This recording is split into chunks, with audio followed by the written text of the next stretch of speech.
Welcome to Suma thoughts. మీకు మిరపకాయ బజ్జీ తినాలనిపించింది అనుకోండి, బయట ఫుడ్ కంటే ఇంట్లో చేసుకోవడానికి ప్రిఫర్ చేస్తాం కదా. ఈజీగా అయిపోయేలాగా మిరపకాయ బజ్జీ కాదు కానివ్వండి, ఇది మిరపకాయ బజ్జీ లాంటిదే, సేమ్ టేస్ట్.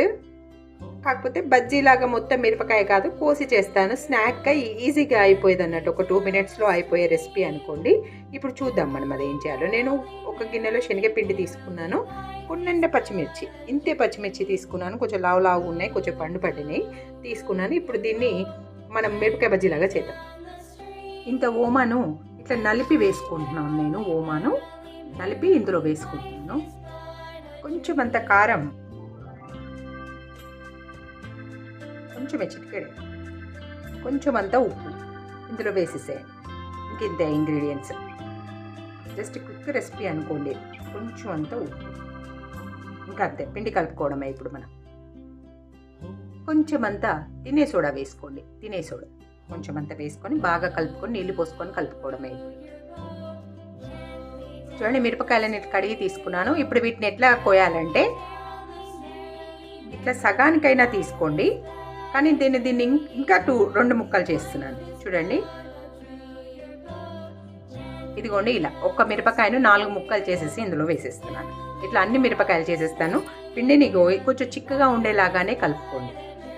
ఇలా అయినా బజ్జీ కన్సిస్టెన్సీ వచ్చేలాగా కలుపుకోండి.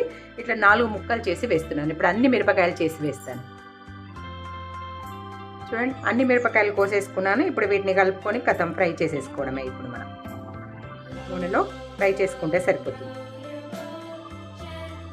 సేమ్ మిరపకాయ బజ్జీ టేస్టీ ఉంటుందండి. బయట తినకుండా పిల్లలు అడిగినా అప్పటిదప్పుడు చేసి పెట్టచ్చు. చూడండి, ఒక గిన్నె పెట్టుకొని ఆయిల్ పోసుకొని, ఆయిల్ కూడా బాగా పట్టదు, చిన్న ముక్కలే కాబట్టి ఏం పట్టదు. ఇప్పుడు నూనె వేగిన తర్వాత ఇవి వేసేయటమే. నూనె కాగిందండి. ఇప్పుడు ఒక్కొక్కటిగా వేసుకుందాం. ఇంకొద్దిసేపు కావాలి, కొద్దిసేపు అయ్యాక వేద్దాం. నూనె వేగిపోయింది. ఇప్పుడు ఒక్కొక్క పీస్ వేసేద్దాం ఇందులో.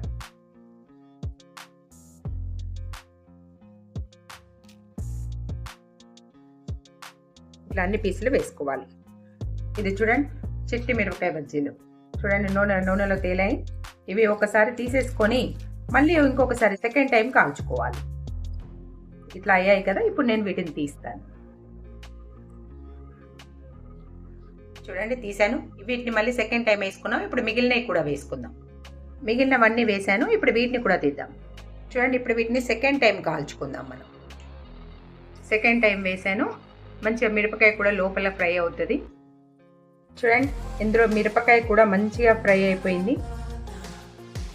చూసారా? చూడండి, ఇంకొక 1 సెకండ్ అయితే దీన్ని తీసేయడం. ఇన్ని మిరపకాయలు ఇట్లా చీరి అందులో ఉప్పు పెట్టి, పెద్ద ప్రాసెస్ అనిపిస్తుంది. అందులో మసాలా పెట్టి, ఇవి అసలు టేస్ట్లో ఏం తేడా రాదండి. కెచప్ అలవాటు ఉన్న వాళ్ళు ఇంకా కెచప్ పెట్టుకొని తింటే ఇంకా చాలా బాగుంటుంది.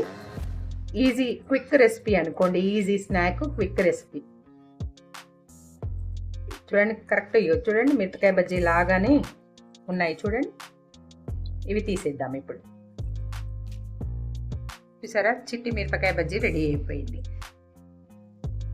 ఇన్ని వచ్చాయి ఆ మిరపకాయలకి. చూడండి, తింటే చాలా టేస్టీగా ఉంటుంది. సేమ్ మిరపకాయ బజ్జీని కాలుతుంది. ఓమా ఫ్లేవర్ తోటి చాలా బాగుందండి.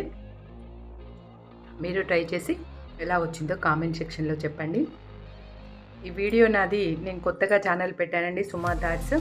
ఈ రెసిపీ మీకు నచ్చినట్లయితే ఎలా ఉందో కామెంట్ సెక్షన్లో చెప్పండి.